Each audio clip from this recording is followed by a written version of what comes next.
Oh guys, galakad tayo.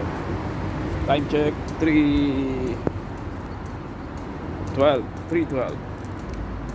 Solo flight oh. Isa lang ako. Liwanag pa rin. Okay guys,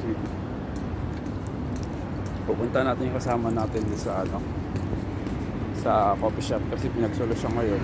So hindi pa kasi siya nag-train. Tapos pinagsolo ka agad. Eh sinabihan na namin yung hindi naman nakinig. Hindi pa naman siya sinabihan namin supervisor, yung supervisor kasi gumawa ng schedule niya. Nag-react nga kami nung una, hindi kami pinakinggan. Kami nagawa. So ngayon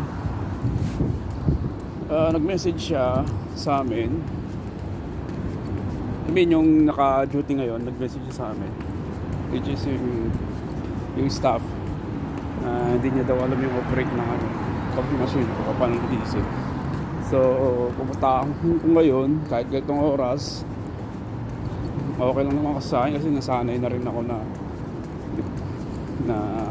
lagi ako night shift kasi ito na yung isang buwan night shift, puro night shift ako. Kawawa naman. Kaya kailangan dapat din-train muna yun talaga. Ganun yung ginawa sa akin nung una. Tinrain ako, buti nga ako nakatrain ako ng isang gabi. Pero yun talaga, hindi siya na-train.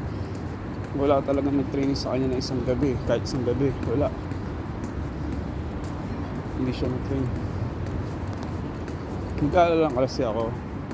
Kasi baka mamaya masira yung machine. Bukas, wala kami mabentahan. Hindi lahat damay. Or hindi niya malinisan ngayon. Kinabukasan, tutunog yun. Oo. Ngayon, kahit palang aning oras, ako, lapit lang naman dito yung trabaho namin. Siguro mga 9 to 15 minutes lalakad ka. So ito, nakasabay ako paglalakad natin. Parang nakainom pa. Tingnan natin to. Yun